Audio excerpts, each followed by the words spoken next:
പ്രജൂഡിയസ് mind, എല്ലാത്തിനെയും മുൻവിധിയോടുകൂടി കാണുന്ന മനസ്സ്. ഈ ആളുകളുമായിട്ട് നമ്മുടെ ഭാഗത്തുള്ള ശരിതെറ്റുകൾ ഒരിക്കലും വിശദീകരിക്കാൻ നിൽക്കരുത്. അതൊരിക്കലും ആർക്കും നേട്ടം ഉണ്ടാവില്ല. കാരണം ഇവർ ശരിക്കും മണ്ണെണ്ണ പോലെയാണ്. ഒരു കുപ്പി വെള്ളത്തിലോട്ട് മണ്ണെണ്ണ ഒഴിച്ചു കഴിഞ്ഞാൽ മണ്ണെണ്ണ സഡൻലി മേലോട്ട് കയറി വരും. അത് ഡിസോൾവ് ആവില്ല ഒന്നിലും. ഈ മണ്ണെണ്ണയെ കുറിച്ചൊക്കെ പറഞ്ഞു കഴിഞ്ഞാൽ ഇപ്പോഴത്തെ ആള് ചെറിയ പിള്ളേർക്കൊന്നും അറിയില്ല. പണ്ട് കറണ്ട് കട്ടെല്ലാം ഉള്ളത് കൊണ്ട് മണ്ണെണ്ണ വിളക്കും പരിപാടിയൊക്കെ ഉണ്ടായിരുന്നു. ഇപ്പൊ പക്ഷെ സോളാറും ഇൻവെർട്ടറും കാര്യങ്ങളൊക്കെ ആണല്ലോ. അതല്ല, നമ്മുടെ ഈ പ്രജൂഡിയസ് മൈൻഡ്, ഈ മുൻവിധിയോടുകൂടി എല്ലാത്തിനെയും കാണാൻ ശ്രമിക്കുന്ന ഈ വ്യക്തികളുടെ വിശദീകരണങ്ങളും തെളിവുകളും ഒന്നും ഇവർക്ക് ആവശ്യമില്ല. ഇവരുടെ മനസ്സിൽ ഉറപ്പിച്ചു വെച്ചിരിക്കുന്ന ഒരു കാര്യമുണ്ട്, അതിൻ്റെ സ്ഥിരീകരണം മാത്രമാണ് ഇവർ അന്വേഷിക്കുന്നത്.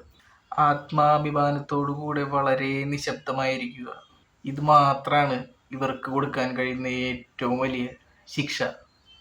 സെൽഫ് റെസ്പെക്റ്റ്, ഇത് മാത്രമാണ് ഇവർക്ക് മുന്നിൽ നമുക്ക് കാഴ്ചവെക്കാൻ പറ്റുന്ന, കൊടുക്കാൻ പറ്റുന്ന ഒരു ശിക്ഷ ഉള്ളൂ.